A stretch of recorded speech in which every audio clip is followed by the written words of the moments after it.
உலகத்திலும் எங்கிருந்தாலும் எந்த நிலை நம்மளை படைத்து ஆட்சி செய்து கொண்டிருக்கக்கூடிய வல்ல நாயன் அல்லாஹு ஜல்ல சுப்ஹானஹு வ தஆலாவை பயந்து அஞ்சி நடந்து கொள்ளுமாறு, எவற்றையெல்லாம் எடுத்து நடக்குமாறு அவன் நமக்கு பணித்திருக்கிறானோ கட்டளையிட்டிருக்கிறானோ அவைகளை எடுத்து நடக்குமாறு, எவைகளிலிருந்து விலகி நடக்குமாறு நம்மளை தடுத்து வைத்திருக்கிறானோ விலக்கி வைத்திருக்கிறானோ அவைகளிலிருந்து விலகி நடக்குமாறு எனக்கும் அப்பால் உங்களுக்கும் நான் முதலிலே உபதேசம் செய்து கொள்ளுங்கள்.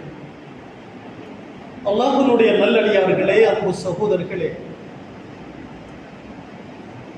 நாம் யாரும் இந்த உலகத்தில் ஆயிரக்கணக்கான வருடங்கள் வாழ வந்தவர்கள் அல்ல. இன்றையோ நாளையோ நாம் அல்லாஹ்விடத்தில் போய் சேர்ந்துவிடும். நமது ஒவ்வொரு மூச்சும் எங்களை மண்ணறையின் பக்கம் கபரின் பக்கம் நெருக்கிக் கொண்டிருக்கிறது என்பதை நாம் மறந்துவிடக்கூடாது. எனவே இந்த உலகத்தில் வாழுகின்ற பொழுது தான் தோண்டித்தனமாக அல்லாஹ்வை மறந்து அல்லாஹ்வுடைய வழிகாட்டல் என்கிற மேலான இஸ்லாமிய நெறிமுறைகளை புறக்கணித்து மனம் போன போக்கில் யாரெல்லாம் வாழுவார்களோ அவர்களுக்கு மிக கடுமையான தண்டனைகள் மட்டுமல்ல, அவர்களுக்கு அல்லாஹ்விடத்திலே மிக நெருக்கடிகள் பல காத்திருக்கிறது. குர்ஆன் பல இடங்களில் அதை எங்களுக்கு சொல்லித் தருகிறது. وَمَنْ أَعْرَضَ عَنْ ذِكْرِي فَإِنَّ لَهُ مَعِيشَةً ضَنْكًا. இந்த உலகத்தில் வாழுகின்ற பொழுது யாரெல்லாம் அல்லாஹ்வை மறந்து வாழ்வார்களோ, அல்லாஹ்வை புறக்கணித்து வாழ்வார்களோ, அல்லாஹ்வுடைய சிந்தனை இல்லாமல் ஞாபகம் இல்லாமல் வாழ்வார்களோ அவர்களுக்கு நாம் நெருக்கடியான வாழ்க்கையை கொடுப்போம் என்று அல்லாஹ் குர்ஆனிலே சொன்னார். அல்லாஹ்வுடைய நல்லடியார்களே, நிலைமைகளை சீராக்குகிறவன் அல்லாஹ். ஏதோ இந்த உலகத்தில் அல்லாஹ் எங்களை சோதனைக்காக வாழ விட்டிருக்கிறார். உலக வாழ்வு ஒரு விசுவாசிக்கு அல்லாஹ்வை ஏற்றுக்கொண்டவருக்கு ஒரு சோதனை கூடம் என்பதை மறந்துவிடக்கூடாது. ஹலக்கல் மௌத்த வல் ஹயாத் லியப்லுவ, உங்களுக்கு மௌத்து, ஹயாத்து, வாழ்வு, மரணம் என்ற ஒன்றை நாம் ஏற்படுத்தி இருப்பது உங்களை சோதிப்பதற்காக என்று அல்லாஹ் சொன்னார். எனவே சோதனை அடிப்படையில் சில கஷ்டங்கள் வருகின்ற பொழுது அதை தாங்கிக் கொள்ளுகிறோம், பொறுத்துக் கொள்ளுகிறோம், அல்லாஹ்வின் பக்கம் திரும்புகிறோம், துஆ செய்கிறோம், தௌபா செய்கிறோம், இஸ்திக்பார் செய்கிறோம். நிச்சயமாக அல்லாஹ் அதிலே மிகப்பெரிய பிரயோஜனங்களை வைத்தார். இன்ன மஅல் உஸ்ரி யுஸ்ரா. ஒரு விசுவாசிக்கு வரக்கூடிய கஷ்டத்துக்கு பின்னால், சிரமத்துக்கு பின்னால் அல்லாஹ் லேசை வைத்தார். அல்லாஹ்வுடைய நல்லடியார்களே, அது அல்லாமல் இந்த உலக வாழ்க்கையினுடைய நிலைமைகளை சீராக்கிறவன் அல்லாஹ்.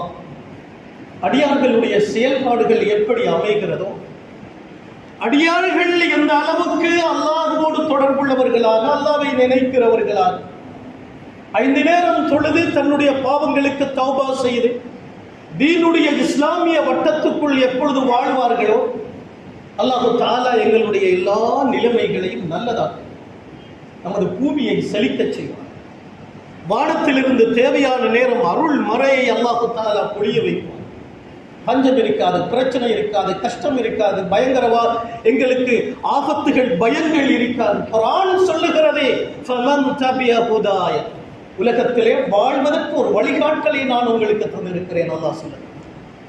அந்த வழிகாட்டலை புறக்கணித்து மனம் போன போக்கில் ஒரு சமுதாயம் வாழுகின்ற பொழுது அல்லாஹ்வை எங்களால் ஏற்றுக்கொள்ள முடியாது, சொர்க்கத்தை நம்ப முடியாது, இது சயின்ஸ் காலம், கம்ப்யூட்டர் காலம், விஞ்ஞான யுகம், இதுவெல்லாம் இங்கே யார் கண்டுபிடித்தது என்று தன்னுடைய அறிவை வைத்து மாத்திரம் இஸ்லாத்தோடு விளையாடுவார்களே, ஆனால் அல்லாஹ் அந்த சமூகத்தை இழிவுபடுத்துவார். அவர்களுக்கு தாங்க முடியாத பிரச்சனைகளையும் கஷ்டங்களையும் அல்லாஹ் தஆலா கொடுப்பார். குர்ஆன் சொல்லுகிறது, ஃபமன், அதாவது மின் பஅதிஹிம் கல்ஃபுன் அதாஉஸ் ஸலாத வத்தபஉஷ் ஷஹவாத்தி ஃபஸௌஃப யல்கௌன கய்ய.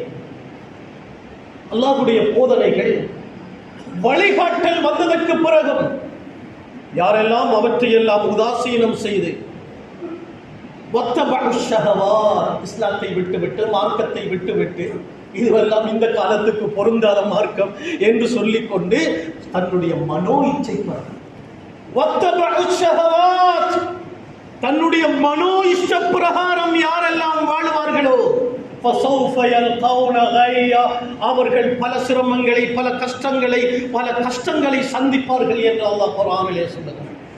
எனவே அல்லாஹ்வுடைய நல்லடியார்களே, நிலைமைகளை சீராக்கிறவன் அல்லாஹ். அந்த நிலைமைகளை அல்லாஹ் எப்படி சீராக்குவான்? நம்முடைய செயல்பாடுகளை வைத்து. நாம் நல்லவர்களாக இருக்கிறோம், சாலிஹீன்களாக இருக்கிறோம். மலக்குகள் அல்ல, மனிதர்கள். உணர்வோடு ஆசையோடு அல்லாஹ் எங்களை படைத்திருக்கிறார். தவறு செய்தால் அழுகிறோம், அல்லாஹுக்கு முன்னால் தௌபா செய்கிறோம், இஸ்திக்பார் செய்கிறோம், அல்லாஹ்வுடைய பயத்தோடு வாழுகிறோம், 5 நேரம் தொழுகிறோம், இஸ்லாமிய வட்டத்துக்குள் இருக்கிறோம் என்றால் சகோதரர்களே, அல்லாஹ் நிலைமைகளை சீராக்குவார். வானத்தில் இருந்து அல்லாஹ் மழையை பொழிய வைத்து இந்த பூமியை செழிக்கச் செய்வார். மிஸ்காத்திலே பதிவு செய்யப்பட்டிருக்கக்கூடிய ஒரு ஹதீஸிலே வந்திருக்கிறது, லவ் அன்ன அபீதி அத்தாஊனி, அடியார்கள் எனக்கு வழிபடுவார்களே. ஆனால் இங்கேதான் இருக்கு எவ்வளவு தூரம் அல்லாஹ்வுக்கு வழிபடுகிறது இந்த சமுதாயம். தொழுகை இல்லாத எத்தனையோ முஸ்லீம் 5 நேரம் வந்து மஸ்ஜிதுக்குள் தொழுது அல்லாஹ்விடத்திலே துஆ கேட்க தெரியாத சமுதாயமாக இருக்கிற இஸ்லாமிய சமுதாயத்துக்கு அல்லாஹ்வுடைய வெற்றிகள், உதவிகள் எப்படி வரும் சகோதரர்? ஹதீஸே குத்ஸியில் வந்திருக்கிறது, எனது அடியான் எனக்கு வழிபடுவானே ஆனால், என்னை அஞ்சுவானே ஆனால், என்னுடைய சிந்தனையோடு வாழ்வானே ஆனால், நான் ஒரு வழிகாட்டலை கொடுத்திருக்கிறேன், அந்த வழிகாட்டலுக்கு உள்ளே அவன் வாழுவானே ஆனால், எப்போது மழை தேவையோ நான் மலையை புரிய வைப்பேன். அந்த மலை பாதக்கேடான மலையாக, அழிவையும் சேதத்தையும் ஏற்படுத்துகிற மலையாக இருக்கார். காலநிலை நல்லதாக இருக்கும். எந்த அளவு வெயில் தேவையோ அந்த அளவுக்கு அவர்களுக்கு வெயிலை விழச் செய்வேன். அது மட்டுமல்ல, எனது அடியார்கள் இரவையிலே தூங்குவார்கள்.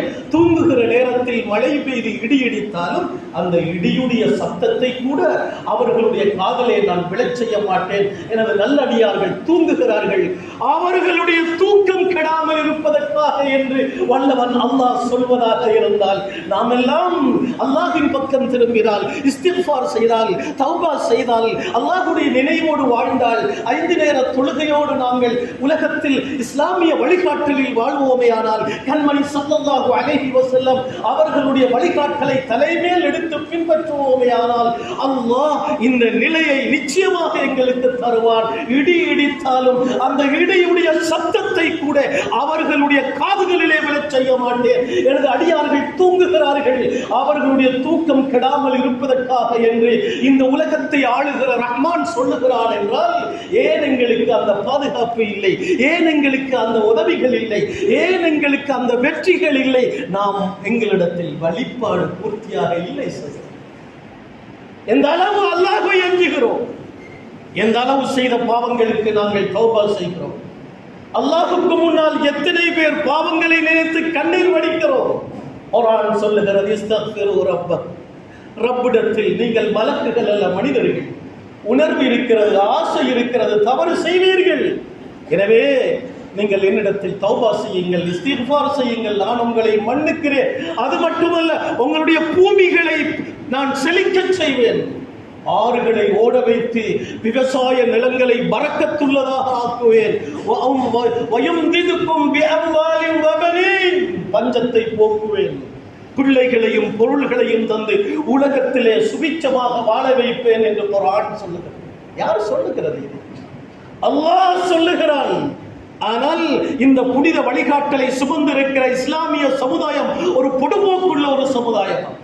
5 நேர தொழுகையே இல்லை என்றால் அவனிடத்தில் இஸ்லாமா இருக்க போகிறது? அவனிடத்தில் ஒழுக்கமா இருக்க போகிறது? குர்ஆன் சொல்லுகிறது, வெற்றி என்கிறது பணமும் பொருளும் மட்டுமல்ல, உலகத்தில் சொத்தும் செல்வாக்கு மட்டுமல்ல, வெற்றி என்கிறது ஈமானோடு வாழ்வதுதான். அது அஃப்லஹ மன் தஸக்கா வதக்கர ஸ்ம ரப்பிஹி ஃபஸல்லா. அல்லாஹ் சொல்லுகிறான் புனித குர்ஆனிலே, வெற்றி பெற்று விட்டார்கள் யார் தெரியுமா? கத் அஃப்லஹ மன் தஸக்கா. அல்லாஹ் எவற்றையெல்லாம் ஹராமாக்கி தடை செய்து ஈடுபட வேண்டாம் என்று சொல்லி இருக்கிறாரோ அவற்றிலிருந்து தன்னை விலக்கி வதக்கர ஸ்ம ரப்பிஹி, அல்லாஹ்வுடைய நினைவோடு வாழுகிறார். மஸ்ஜிதுக்குள் மட்டுமல்ல, அல்லாஹ்வுடைய நினைவு. அல்லாஹ்வுடைய நல்லடியார்களே, பஜாரிலே இருந்தாலும் கடையிலே இருந்தாலும் அல்லாஹ்வுடைய பயம் இருக்கு. வதக்கர ஸ்ம ரப்பிஹி ஃபஸல்லா. 5 நேரம் தொழுது அல்லாஹ்வை நினைத்து யாரெல்லாம் வாழுகிறார்களோ அவர்கள் தான் வெற்றி பெற்று விட்டார்கள் என்று குர்ஆன் சொல்லுகிறது. அந்த வெற்றியை தேடுகிறவர்களாக நாம் இருக்க வேண்டும். அதுதான் உண்மையான வெற்றி அன்பு சகோதரர்களே. எனவே இந்த முறையிலே நாங்கள் வாழுவோமே ஆனால் அல்லாஹ் இந்த பூமியை செழிக்க வைப்பான், நமக்கு பாதுகாப்பை தருவான். அது மட்டுமா, நல்லாட்சியை தருவான். அழகான ஆளுநர்களை, ஆட்சியாளர்களை அல்லாஹ் நியமிப்பான். இஸ்லாத்தை ஏற்றுக்கொண்ட நாம் அல்லாஹ் மீது எவ்வளவு தூரம் நம்பிக்கை வைத்திருக்கிறோம். பமாமின் வரக்கத்தின் யஸ்குத்து இல்லா யஅலம். மரத்திலிருந்து ஒரு இலை விழுவதாக இருந்தாலும் அல்லாஹ் அறிந்தவனாக இருக்கிறான். அல்லாஹ்வுடைய நாட்டம் இல்லாமல் அணுவும் அசையாத இந்த உலகத்தில் அதுதான் ஒரு விசுவாசியினுடைய நம்பிக்கை. எனவே அன்பு சகோதரர்களே, ஆட்சி அமைக்கிறவன் அல்லாஹ், அந்த ஆட்சிக்கு சொந்தக்காரன் அல்லாஹ் என்பதை நாங்கள் மறந்துவிடக்கூடாது. ஆனால் அல்லாஹ் எப்படி ஆட்சி அமைப்பான்? எங்களுடைய செயல்பாடுகளை வைத்து. எங்களுடைய செயல்பாடுகள் நல்லதாக இருந்தால், நான் ஏற்கனவே சுட்டிக்காட்டியது போல, அல்லாஹ் நாங்கள் நல்லவர்களாக, சாலிஹீன்களாக, அல்லாஹ்வை பயப்படுகிறவர்களாக, ஈமான் உள்ளவர்களாக, தௌபா செய்கிறவர்களாக, இஸ்லாத்தை உயிருக்கு மேல் மதிக்கிறவர்களாக, அல்லாஹ்வுடைய வழிகாட்டலிலே நாங்கள் உறுதியாக நடக்கிறவர்களாக இருந்தால் அல்லாஹ் நல்லாட்சி எங்களுக்கு நிச்சயமாக தருவார். அது ஹதீஸிலே தெளிவாக சொல்லப்பட்டிருக்கிறது. முஸ்னத் அஹ்மதிலே பதிவு செய்யப்பட்டிருக்கக்கூடிய ஒரு ஹதீஸிலே அருமை நபி ஸல்லல்லாஹு அலைஹி வஸல்லம் அனில்லாஹி தபாரக வ தஆலா அல்லாஹ் சொல்லுவதாக சொல்லுகிறார், அனல்லாஹ் அனல்லாஹ் லா இலாஹ இல்லா அன மாலிகுல் முல்க் குலூபுல் முலூகி ஃபீ யதி வ அன்னல் இபாத இதா அதாஊனி ஹவ்வல்து குலூப முலூகிஹிம் அலைஹிம் பிர்ரஃபதி வர்ரஹ்மah وأن العباد إذا عصوني حولت قلوب ملوكهم عليهم بالسخط والنقمة. நீண்ட ஒரு ஹதீஸ் முஸ்னத் அஹ்மதிலே பதிவு செய்யப்பட்டிருக்கிறது. இந்த உலகத்துக்கு சொந்தக்காரனாகிய அல்லாஹ், இந்த பிரபஞ்சத்தை நடத்துகிற அல்லாஹ் சொல்லுகிறான், அனல்லாஹ், நான் தான் அல்லாஹ், நான் தான் கடவுள், நான் தான் அல்லாஹ், நான் தான் இறைவன், என்னை தவிர உலகத்தில் வேறொரு இறைவன் கிடையாது. அனல்லாஹ் லா இலாஹ இல்லா அன லா இலாஹ இல்லா அன, என்னை தவிர எந்த கடவுளும் எந்த இறைவனும் கிடையாது. மாலிகுல் முல்க், ஆட்சிக்கு சொந்தக்காரன் நான். கேட்டுக்கொள்ளுங்கள் சகோதரர்கள், மாலிகுல் முல்க், ஆட்சிக்கு சொந்தக்காரன் நான். குலூபுல் முலூகி ஃபீ யதி, உங்களை ஆளுகிற, ஆட்சி செய்கிற மன்னர்கள், ஆட்சியாளர்கள், ஜனாதிபதிகள், ஆளுநர்கள் இருக்கிறார்களே, அவர்களுடைய உள்ளமும் என்னிடத்தில் தான் இருக்கிறது. அவர்களை உங்கள் ஆட்சி செய்கிறவர்களாக இருந்தாலும் அவர்களுடைய குலூப், உள்ளங்கள் என்னிடத்தில் இருக்கு. அடியார்களாகிய நீங்கள் எனக்கு வழிபடுவீர்களே ஆனால், இங்கே தான் இருக்கிறது. வஅன்னல் இபாத இதா அதாஊனி, அடியார்களாகிய நீங்கள், அல்லாஹ் சொல்லுகிறார், எனது அடிமைகளாகிய நீங்கள், அடியார்களாகிய நீங்கள் என்னை விசுவாசித்து என்னை பயந்து எனக்கு வழிபடுகிறவர்களாக இருந்தால், உங்களை ஆட்சி செய்கிற மன்னர்கள், ஜனாதிபதிகள், ஆளுநர்கள், மினிஸ்டர்கள் யாராக இருந்தால், அது முஸ்லிமாக இருந்தாலும் முஸ்லிம் அல்லாதவர்களாக இருந்தால், அவர்களுடைய உள்ளங்கள் என்னுடைய ஆதிக்கத்தில் இருக்கிறது, கண்ட்ரோல்ல இருக்கிறது. எனவே நீங்கள் எனக்கு வழிபட்டால் அவர்களுடைய உள்ளத்திலே உங்கள் மீது இரக்கத்தை போடுவேன், உங்கள் மீது அன்பை போடுவேன். எவ்வளவு அழகான வார்த்தை சகோதரர், இதை அல்லாஹ் சொல்லுகிறான். அன்பு சகோதரர்களே, அடியார்கள் எனக்கு வழிபடுவார்களே ஆனால், ஆட்சிக்கு சொந்தக்காரனாகிய நான், ஆட்சியாளர்களை நியமித்த நான், அவர்களுடைய உள்ளங்கள் என் கைவசம் இருக்கிறது, அவர்களுடைய உள்ளத்திலே உங்கள் மீது இரக்கத்தையும் அன்பையும் போடுவேன், அவர்கள் உங்கள் மீது நல்லாட்சி செய்வார்கள். முஸ்லிம்களா? நல்ல மக்கள், ஒழுக்கமான மக்கள், கௌரவமான மக்கள், அவர்களுடைய ஊருக்கு சேவை செய்ய வேண்டும், அவர்களுடைய பகுதிகளுக்கு சேவை செய்ய வேண்டும், அவர்களுடைய உரிமைகளை கொடுக்க வேண்டும், அவர்களும் இந்த நாட்டுக்கு சொந்தக்காரர்கள் என்றெல்லாம் அவர்களுடைய உள்ளங்களிலே அல்லாஹ் இரக்கத்தை போடுவான். இல்ல வஅன்னல் இபாத இதா அஸௌனி, அடியார்கள் எனக்கு மாறு செய்வார்களே ஆனால், என்னை மறந்து வாழ்வார்களே ஆனால், நன்றி கற்றவர்களாக இருப்பார்களே ஆனால், தொழுகை இல்லை, தௌபா இல்லை, இஸ்திக்ஃபார் இல்லை, ஏதோ வேட்பாளர்களை தெய்வம் போல் மதித்து அவர்கள் தான் உண்ண கொடுப்பது போல, அவர்கள் தான் தின்ன போடுவது போல, அவர்கள் தான் சோறு போடுவது போல அல்லாஹ்வை மறந்து ஆட்சியை தேடுவார்களே ஆனால், அல்லாஹ் தஆலா சொல்லுகிறார், உங்களை நான் நியமித்த ஆட்சியாளர்கள் இருக்கிறார்களே, அவர்களுடைய உள்ளத்தில் உங்கள் மீது கோபத்தை போடுவேன், உங்களை பழிவாங்க வேண்டும் என்ற எண்ணத்தை போடுவேன். எனவே ஃபஸாமுஹும் சூஅல் அதாப், அந்த ஆட்சியாளர்கள், அந்த ஜனாதிபதி, அந்த ஜனாதிபதியோடு இருக்கிற அரசாங்கம், என்ன செய்வார்கள் தெரியுமா? உங்களை மோசமாக நடத்துவார்கள். உங்களுடைய உரிமைகளை தரமாட்டார்கள். உங்கள் மீது வெறுப்படைவார்கள். உங்களை கடுமையாக நடத்துவார்கள். அந்த நேரத்தில் நீங்கள் ஏசுவீர்கள். பாருங்களே, ஓட்டும் வேலை இல்லை, நாங்க இப்படி எல்லாம் நம்பினோம், நடக்கலையே, ஐயோ இவன்கள் எங்களை மதிக்கிறாங்க இல்லையே, எங்களோட உரிமைகளை தாராங்க இல்லையே என்று அவர்களுக்கு நீங்கள் ஏசுவீர்கள். அல்லாஹு தஆலா சொல்லுகிறார், எனவே உங்களோட ஆட்சியாளர்கள் உங்களுடைய உரிமைகளை பறித்து உங்களுக்கு அநியாயம் செய்கிற நேரத்தில் நீங்கள் என் பக்கம் திரும்புங்கள். அல்லாஹ் சொல்லுங்க, இஸ்திக்ஃபார் செய்யுங்க, தௌபா செய்யுங்க. நான் கொடுத்த அந்த கைட், அழகான வழிகாட்டலை பின்பற்றாமல் இருக்கிறீங்க. அல்லாஹ் சொல்லுகிறார், எனவே இஸ்லாமிய வட்டத்துக்குள் வாருங்கள், அல்லாஹ்வின் பக்கம் திரும்புங்கள். உங்களுடைய ஆட்சியாளர்களை நல்லவர்களாக ஆக்குவேன். உங்களுடைய ஆட்சியாளர்களை உங்களுக்கு உகந்தவர்களாக ஆக்குவேன். உங்களை மதித்து கௌரவித்து ரெஸ்பெக்ட் பண்ணி உங்களுடைய உரிமைகளை தருவர்களாக நான் ஆக்குவேன். அக்ஸைக்கும் முலூக்கக்கும், உங்களுடைய ஆட்சியாளர்களை நான் நல்லவர்களாக ஆக்குவேன் என்ற இந்த ஹதீஸ் முஸ்னத் அஹ்மதிலே பதிவு செய்யப்பட்டிருக்கிற இந்த சந்தர்ப்பத்திலே ஒவ்வொரு முஸ்லிமும் பாடமாக்கிக் கொள்ள வேண்டிய ஒரு ஹதீஸ். அன்பு சகோதரர், இந்த நாட்டில் தலைவிதியை தீர்மானிக்கிற ஒரு தேர்தல், பொது தேர்தல் என்கின்ற பொழுது அது இந்த நாட்டின் ஆட்சியாளர்களை பாராளுமன்றத்துக்கு அனுப்புகிற அந்த தேர்தல், அல்லாஹ்வுடைய நல்லடியார்களே, அல்லாஹ் தஆலா இந்த சந்தர்ப்பத்தில் நாங்கள் முஸ்லிம்களாகிய நாங்கள் எப்படி நடந்து கொள்ள வேண்டும்? கடை திறப்பதற்கு இஸ்திகாரா செய்கிறோம், கல்யாணம் கட்டுவதற்கு இஸ்திகாரா செய்கிறோம், மகளுக்கு நல்ல மாப்பிள்ளை இஸ்திகாரா செய்கிறோம், என்னுடைய மகனுக்கு நல்ல பெண் கிடைக்க வேண்டும் என்று இஸ்திகாரா செய்யும். அதுவும் இல்லை, சிலருக்கு இஸ்திகாரானாலே தெரியாது. சில முஸ்லிம்களுக்கு செய்ய போற காரியம் நல்லதாக அமையணும் என்றதுக்காக அல்லாஹ்விடத்திலே நலவை தேடுதல் தான் இஸ்திகாரா.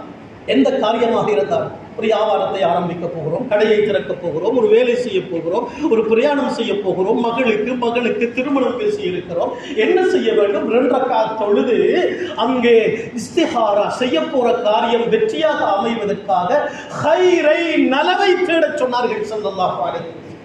மஹாப மனிஸ்தகார், இந்த முறையில் நடந்து கொண்ட ஒரு நபர் ஒரு நாளும் நஷ்டமடைய மாட்டார். மஹாப மனிஸ்தகார், நபி அவர்களின் பொன்னான வார்த்தை. ஸல்லல்லாஹு அலைஹி வஸல்லம் சொல்கிறார்கள், ஒரு விடயத்திலே நலவை, அல்லாஹ்விடத்தில் நலவை தேடியவர் நஷ்டம் அடைய மாட்டார். அன்பு சகோதரர்களே, கல்யாணம் கட்டுவது போல, வியாபாரம் ஆரம்பிப்பது போலயா இந்த நாட்டின் தலைவிதியை தீர்மானிக்கிற தேர்தல் வந்து கொண்டிருக்கிறது. நாம் எத்தனை பேர், யா அல்லாஹ் எங்களுக்கு நல்ல ஆட்சியை தருவாயாக, நல்ல தலைவர்களை தருவாயாக, நல்ல இந்த நாட்டிலே எங்களுடைய இருப்பை ஸ்திரப்படுத்துவாயாக, ஒரு சிறுபான்மை சமூகம் யா அல்லாஹ் எங்களை ஆளுகிறவர்களை நல்லவர்களாக பறக்கி தருவாயாக என்று எத்தனை முஸ்லிம்கள் துஆ செய்திருக்கிறார்கள். அதையெல்லாம் விட்டு என்னமோ செய்கிறோம்.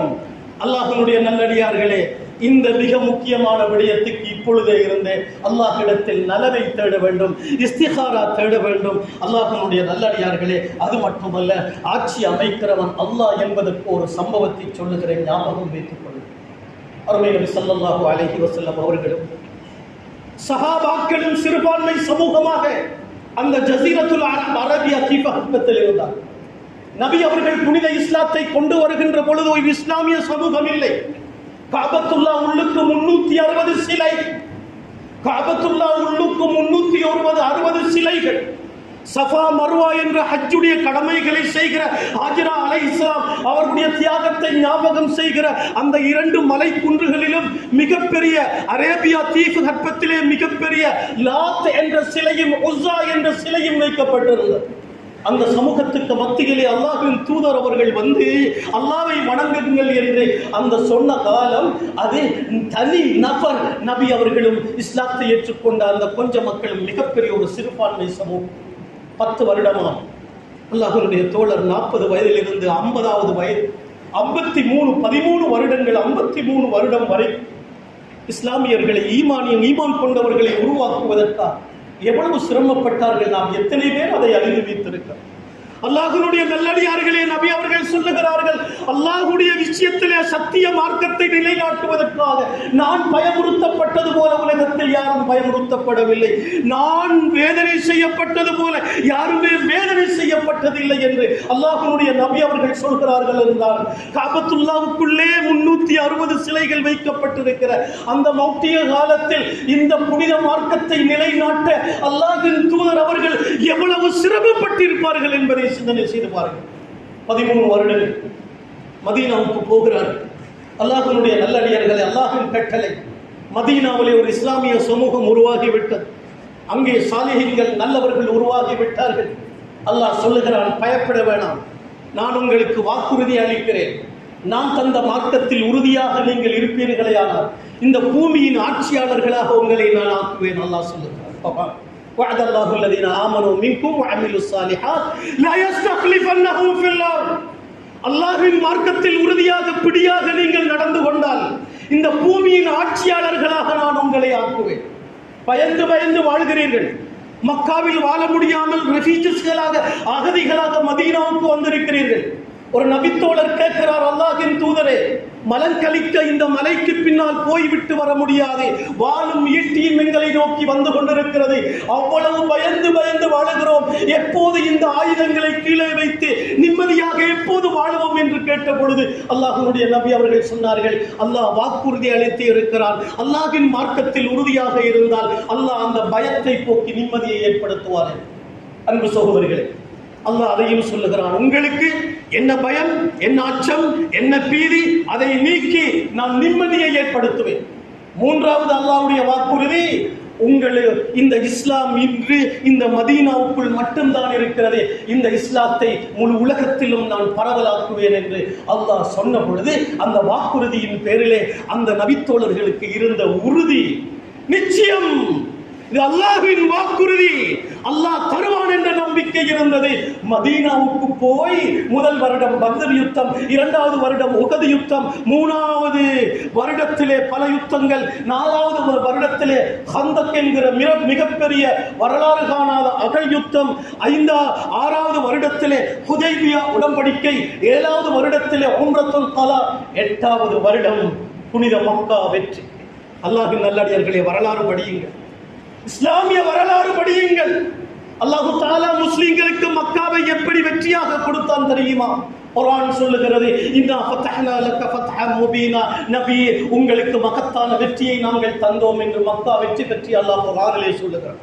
10,000 நபித்தோழர், நபி அவர்களின் தலைமையிலே 10,000 சஹாபாக்கள் படையெடுத்து மதீனாவை நோக்கி வருகிறார்கள், மக்காவை நோக்கி வருகிறார்கள். 8 வருடத்துக்கு பின்னால் சகோதரர்களே, அல்லாஹ்வின் நல்லடியார்களே, மக்காவில் இருந்த பலசாலிகள், மக்காவில் இருந்த செல்வாக்குள்ளவர்கள், மக்காவில் இருந்த வீரர்கள் எல்லாருடைய உள்ளத்திலும் அல்லாஹ் பயத்தை போட்டு விட்டான். அவங்க பேசிக்கொண்டாங்க, மக்காவில் இருந்து முஹம்மத் 10,000 நபர்களோடு படையெடுத்து வருகிறார், எங்களால் அவர்களை தாக்க முடியாது, எதிர்க்க முடியாது, நாங்கள் ஒளித்து விடுவோம், நாங்கள் மலைகளுக்குள்ளே போய் விடுவோம்.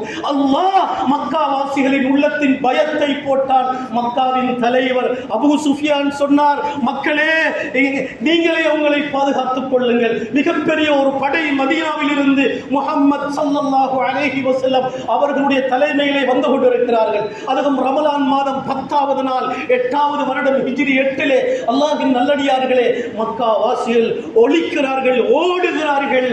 நபி அவர்கள் சொன்னார்கள், இன்றைய நாள் மன்னிப்புடைய நாள், இன்றைய நாள் பழி வாங்கும் நாள் அல்ல, இன்றைய நாள் பழி தீர்க்கும் நாள் அல்ல, இன்றைய நாள் எனக்கு அடித்தவர்கள், ஏசியவர்கள், என்னை விரட்டியவர்கள், எனது நண்பர்களை கொண்டவர்கள், எனது தோழர்களுக்கு சித்திரவதை செய்தவர்கள் அனைவர்களையும் மன்னிக்கிற நாள்.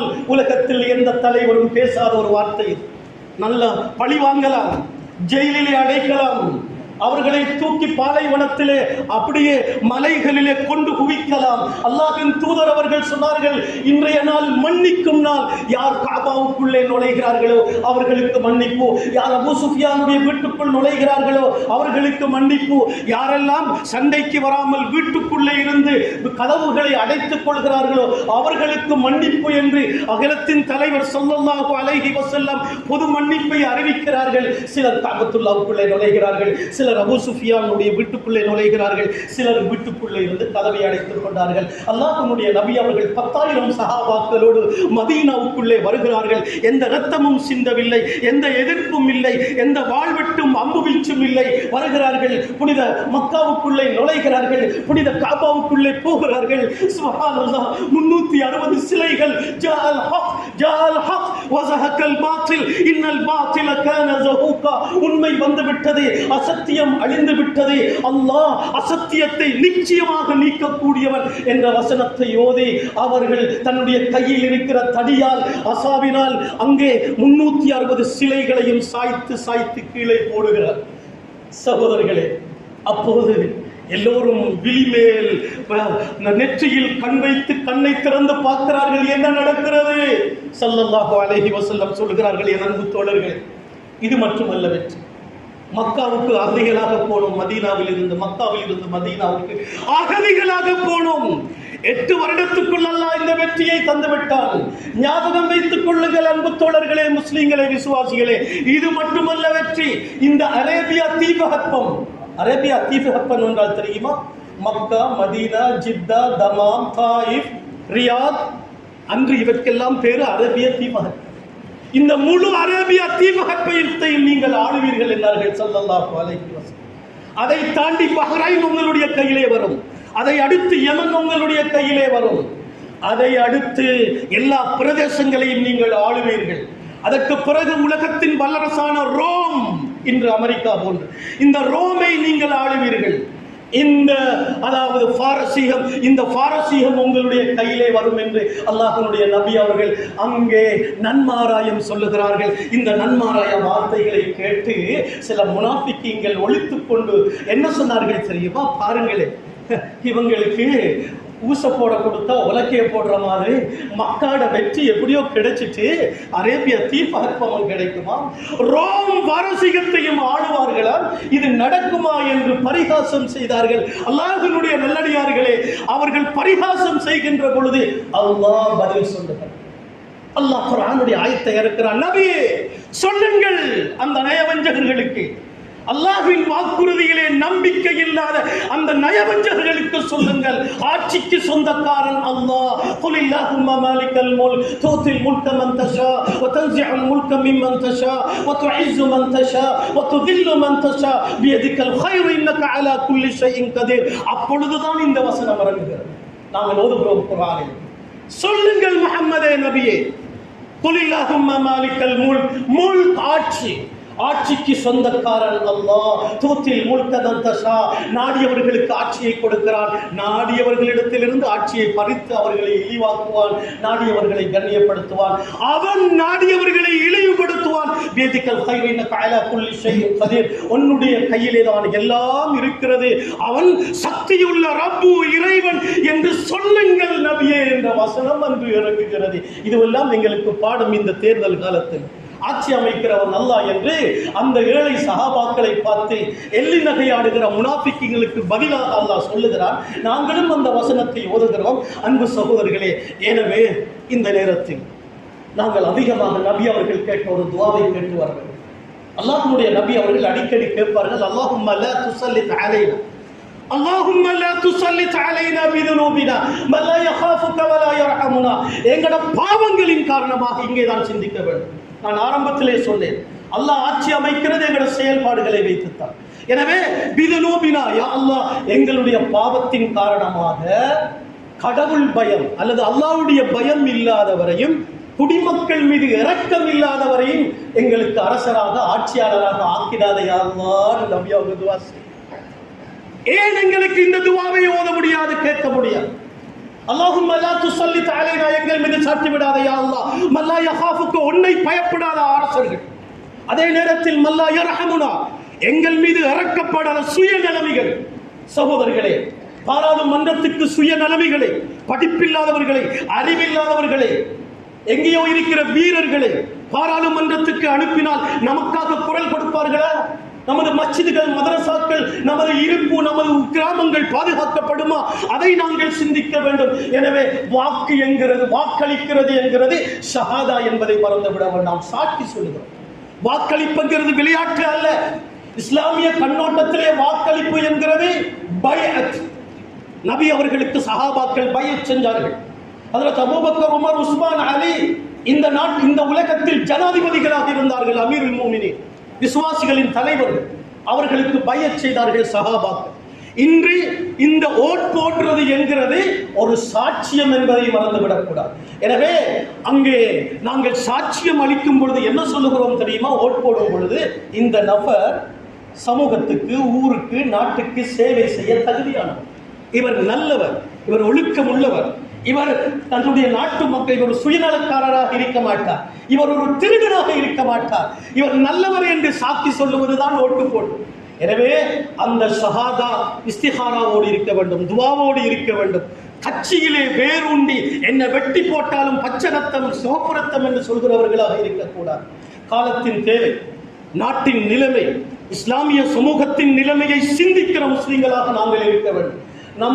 நமக்கு பாராளுமன்றத்திலே குரல் கொடுக்கிற தலைவர்கள் தக்வா உள்ளவர்களாக, இரையச்சம் உள்ளவர்களாக, தொழுகையாளிகளாக, நம் சார்பாக, பிறர் சார்பாக, நம் சார்பாக நாம் அனுப்புகிறவர்கள் விசுவாசிகளாக, தக்வா உள்ளவர்களாக, நல்லவர்களாக இருந்தால் இந்த நாட்டிலே நமக்காக பாராளுமன்றத்தில் குரல் கொடுப்பார்கள். எனவேதான் ஒரு அறிஞர் சொல்லுகிறார், அரசியல் என்கிறது சாக்கடையும் அல்ல, பூக்கடையும் அல்ல. நல்லா பாடமாக்கிக்கொண்டு யாரோ சொல்ற மாதிரி அரசியல் ஊத்த குப்பையே, அரசியலை ஊத்த குப்பையாக ஆக்கியது யார்? அறிவில்லாதவர்களும், மடையர்களும், சுயநலமிகளும், அரசியல் தெரியாதவர்களும். அன்பு சகோதரர்களே, எனவே அரசியல் என்கிறது சாக்கடையும் அல்ல, பூக்கடையும் அல்ல, அது ஒரு போராட்ட களம். அதுவும் சிறுபான்மையாக முஸ்லிம்கள் வாழுகிற நாட்டிலே நமது இருப்பை, நமது பாதுகாப்பை உறுதியாக ஆக்கிக் கொள்வதற்காக பாராளுமன்றத்தில் குரல் கொடுக்கிற ஒரு போராட்ட களம் அரசியல். எனவே அன்பு சகோதரர்களை, ஒன்றை மாற்ற கடைசியாக சொல்லிக் கொள்கிறேன். இந்தியாவிலே ஒரு முறை மிகப்பெரிய ஒரு அரசியல்வாதியாக இருந்த பாக்கியராஜிடத்திலே ஒருவர் வந்து சொன்னாராம், அரசியலை சாக்கடை என்று சொல்கிறார்களே, அது ஏன் என்று கேட்டார். அவர் சொன்னாராம், நீ வரலாறு படித்திருக்கிறாயா? வரலாறை படித்து பாரு. முஸ்லிம்கள் ஒரு காலம் இந்த உலகத்தை ஆட்சி செய்தார்கள். அவர்களுடைய ஆட்சியாளர்களின் வரிசையிலே உமர் என்ற நீதமான ஆட்சியாளர் இருந்தார். அவருக்கு ஒரு விடுத்தம் நோய் ஏற்பட்டது. அவர் போய் டாக்டர் இடத்தில் மருந்து எடுக்கின்ற பொழுது டாக்டர் சொன்னாராம், உங்களுக்கு நான் தருந்த மருந்தை தேனோடு சேர்த்து சாப்பிட வேண்டும், இல்லை என்றால் அது உங்களுக்கு உடம்புக்கு பிரயோஜனம் கொடுக்காது என்றதோடு தலைவர் அமீருல் முஃமினீன் உமர் ரலியல்லாஹு அன்ஹு டாக்டர் இடத்திலிருந்து விடை பெற்று வந்து தேன் வேண்டும் அல்லவா, என்ன செய்கிறார்கள்? வீட்டிலே தேனை தேடுகிறார்கள், தேன் இல்லை. போய் பார்க்கிறார்கள், பைத்துல் மால் என்கிறது பொது நிதி, அரசாங்கத்தின் சொத்து, அது மக்களின் சொத்து. எனவே அங்கே போய் பார்க்கிறார்கள், பொது நிதியிலே தேன் இருக்கிறது. ஆனால் தான் எடுக்கவில்லை, எடுக்க முடியாது. தேனாக இருக்கலாம், தங்கமாக இருக்கலாம், இது பொதுமக்களின் சொத்து. எனவே பொதுமக்களிடத்தில் கேட்டுத்தான் எடுக்க வேண்டும் என்று ஒரு நேர தொழுகைக்கு பின்னால் அவர் எழும்பி சொல்லுகிறாராம், மக்களே, நான் டாக்டரிடம் போனேன், மருந்து தந்தார், தேனோடு சாப்பிட சொன்னார், நான் வாங்கிய தேன் என்னிடத்தில் இல்லை. எனவே பொது நிதியின் தேன் இருக்கிறது, பைத்துல் மாலில் தேன் இருக்கிறது, நான் அதை கொஞ்சம் எடுத்து பாவிக்கட்டுமா என்று கேட்ட பொழுது சபையில் இருந்தவர்கள் ஆச்சரியப்பட்டார்கள். உமரே, தங்கத்தையா எடுக்க போறீங்க? தேன் தானே, நீங்க தானே இந்த நாட்டின் அரசர், உங்களுக்கு விரும்பிய மாதிரி எடுத்துக் கொள்ளலாமே, இதையும் எங்களிடத்தில் கேட்க வேண்டுமா என்று அவர்கள் சொன்ன பொழுது ஹஜ்ரத் உமர் சொன்னார்களாம், தேனாக இருக்கட்டும், தங்கமாக இருக்கட்டும், இது பொது நிதி, இது பொதுமக்களின் சொத்து, பொதுமக்களின் சொத்தை உங்களிடத்தில் கேட்காமல் எனக்கு எடுக்க முடியாது, இது என்னுடைய சொத்து அல்ல என்று அவர் சொன்னதை பாக்கியராஜ் சொல்லிவிட்டு கேள்வி கேட்டாரே, அவர்கிட்ட சொன்னாராம், நீ அந்த காலத்தில் வாழ்ந்த, நீ கேள்வி காட்ட, நீ அந்த காலத்தில், அந்த உமருடைய காலத்தில் வாழ்ந்திருந்தால் அரசியல் சாக்கடையா என்ற யோசனையே கொண்டு உள்ளத்தில் வந்திருக்காது என்று சொன்னார். இது வரலாறு சொல்லுகிற உண்மை. எனவே புனிதமான மார்க்கத்தை அல்லாஹ் எங்களுக்கு தந்திருக்கிறான், அழகான கைட், அல்லாஹ்வுடைய வழிகாட்டல். நான் ஆரம்பத்திலேயே சொன்ன போது அல்லாஹ்வின் பக்கம் திரும்ப வேண்டிய காலத்தில் இருக்கிறோம். எனவே நாங்கள் அல்லாஹ்வை சந்தோஷப்படுத்தி அல்லாஹ்வின் பக்கம் திரும்பி தௌபா, இஸ்திக்ஃபார், தொழுகை, நல்லமல்கள், அல்லாஹ்வை அஞ்சி வாழ்வோமே ஆனால் அல்லாஹ் நல்லாட்சியை தருவான். இல்லை என்றால் இன்னும் எங்களுக்கு சிரமங்களும் கஷ்டங்களும் வரும் என்பதை குர்ஆனும் ஹதீஸும் சொல்லுகிறது. எனவே அல்லாஹ்வினுடைய நல்லடியார்களே, இவற்றை மனதிலே வைத்து எதிர்வருகிற தேர்தலிலே நாங்கள் நாங்கள் அந்த ஷஹாதாவை சாக்கியத்தை அல்லாஹ்வுக்கு பொருத்தமான முறையிலே கொடுப்போம், துஆ செய்வோம். அதே நேரத்தில் முழு உலகம் முஸ்லிம்களுக்காக துஆ செய்வோம். பலஸ்தீன் மண்ணிலே அந்த முஸ்லிம்கள் படுகிற பாடு, யா அல்லாஹ் எங்களை மன்னிப்பாயா, யா அல்லாஹ் எங்களை புரிந்து கொள்வாயா, யா அல்லாஹ் எங்களுடைய வாழ்க்கையில பரக்கத் செய்வாயா. இந்த நாட்டின் வெற்றியை தீர்மானிக்கிற ஒரு தேர்தல் வந்து கொண்டிருக்கு. யா அல்லாஹ் இந்த நாட்டிலே ஒரு சிறுபான்மை சமூகம் ஒன்றை ஏற்றுக்கொண்ட நாம் எங்களுக்கு நல்லாட்சியை தருவாயா, நல்ல தலைவர்களை தருவாயா, நல்ல ஆட்சியாளர்களை தருவாயா. எங்கள் மீது இரக்கம் கொண்டு எங்களுடைய உரிமைகளை தந்து மதித்து வாழுகிற அரசாங்கத்தை தருவாயா. யா அல்லாஹ் எங்களை பொருந்திக் கொள்வாயா. பலஸ்தீன், லெபனான் முஸ்லிம்களுக்கு உதவி செய்வாயா, அவர்களை பாதுகாப்பாயா. யா அல்லாஹ் அந்த எதிரிகளை விரண்டோடு செய்வாயா, அவர்களை தண்டிப்பாய். அவர்களுக்கு ஹிதாயத் இல்லை என்றால் ஏன் விட்டு வைத்திருக்கிறாய் அந்த இஸ்ரவேலர்கள்? யா அல்லாஹ் எங்களுடைய துஆக்களை ஏற்றுக்கொள்வாயா. آمين. وآخر دعوانا الحمد لله رب العالمين. إن الحمد لله نحمده ونستعينه ونستغفره